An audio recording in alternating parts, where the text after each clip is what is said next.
mga kababayan ko, malapit na ang Pasko.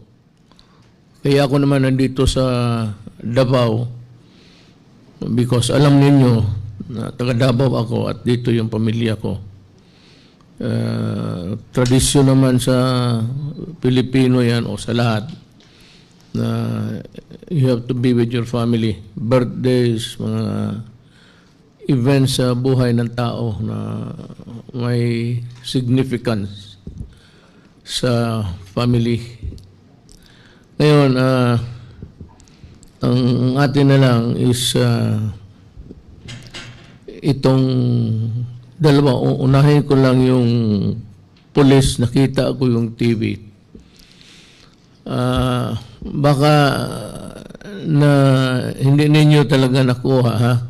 Pero I don't think that isa lang itong klaseng police na to.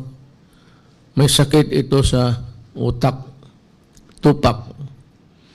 And I'm just wondering why he was able to nakalusot sa neuro.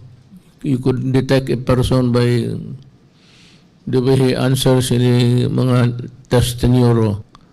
Tarantado yung gago na yon. Di ba sinabi ko, you do it right, I'm with you.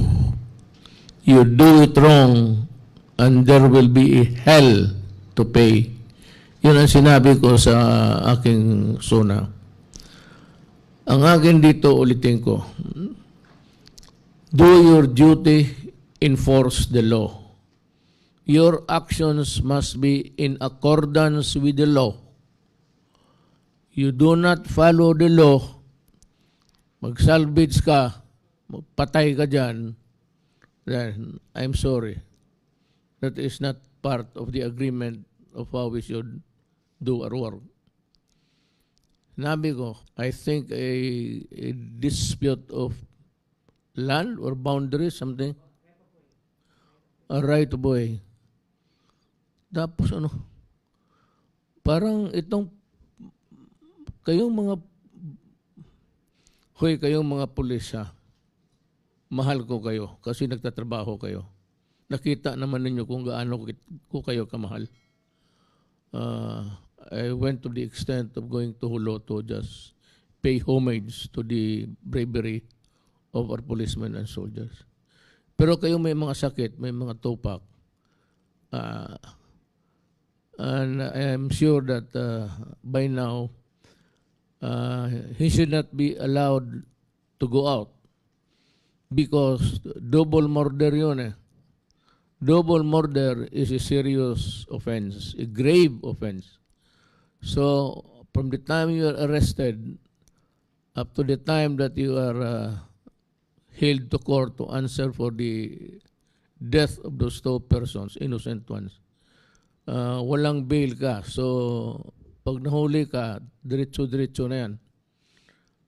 And I don't think that you can escape the rigors of justice because nakuha sa TV, pati ako napanganga.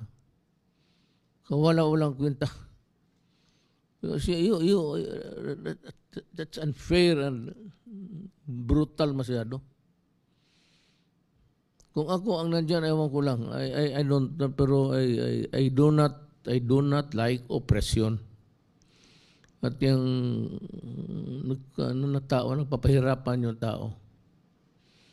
Usually kasi itong police, you tend to exhibit your authority even in matters not connected with police work. Yung mga away-away. Karamihan niya mga police yan, nagbinubugbog yung asawa. So kung kayong binubugbog ng asawa ninyo na police, pumunta lang kayo sa Malacañang, kaya ipatawag ko yung pulis, bugbugin ko yan sa harap mo. Para magdemanda, ihulog ko na lang sa Pasig. Maggago kayong putang ina.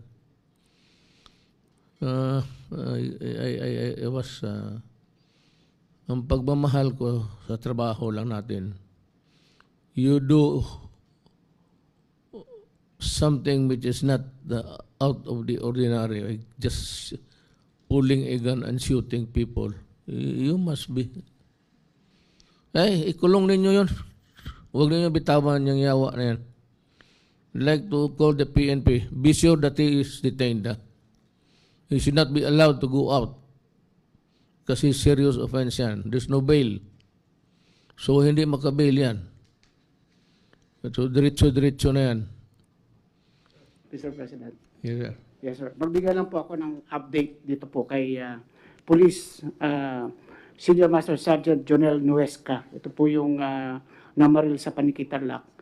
Today po ay na-inquest na siya sa na-inquest na po siya sa Tarlac Provincial Prosecutors with 2 counts murder. At within the same day po ay na-file ang kaso sa Regional Trial Court ng Branch 67 Panikitarlac. Criminal case 313-20 and 314-20. Siya po ay under the custody now ng Chief of Police ng Panikitarlac at sisiguraduhin po namin na talagang hindi ito makakatakas at may serve yung justice. Meron na rin pong admin case na sinimulan ang Philippine National Police. Ito po ay isang isolated incident at we do not tolerate itong ganitong klaseng gawain ng police. Nakakasira sa maraming magandang ginawa ng ating kapulisan, lalo na ngayong panahon ng pandemic. I agree with you, Secretary Anyo. Alam mo, bihira kang makakita ng ganito. And you can only find this in people who are crazy. May tupak sa ulo ang, you do not. Ako, nang bubugbog ako kasi may kasalanan ka. Pero hindi ako nagbabaril ng tao. Paano mo, may karamihan dyan, mga asawa. Uwi sa bahay, lasing, tapos kung hindi magbirayan yung asawa, yung mga anak. You know, I take things personally. Maski na presidente na ako. Pag may magsumbong sa akin ang asawa ng anak na binubugbog sila, lalo na hindi pa nag-intrigo ng sweldo, dito ka sa akin. Mamili ka. Ayun palang namatay is a mother, 52 years old, pati ang anak na 25, ang anak 25 years old, anak na lalaki. I agree with the General Anyo. Hindi ito this is just one of those things na yung bad break sa buhay ng tao. Hindi ito ginagawa ng... May tupak talaga ang gagong putang ina niya. Okay, ako kung nandyan ako, hindi ako magpahero ha. I'm not trying to be pass myself as a hero. Pero pag nandyan ako, hindi ko talaga kayong... Sa lahat ng follower ng Page Lifetime, you subscribe and press the bell.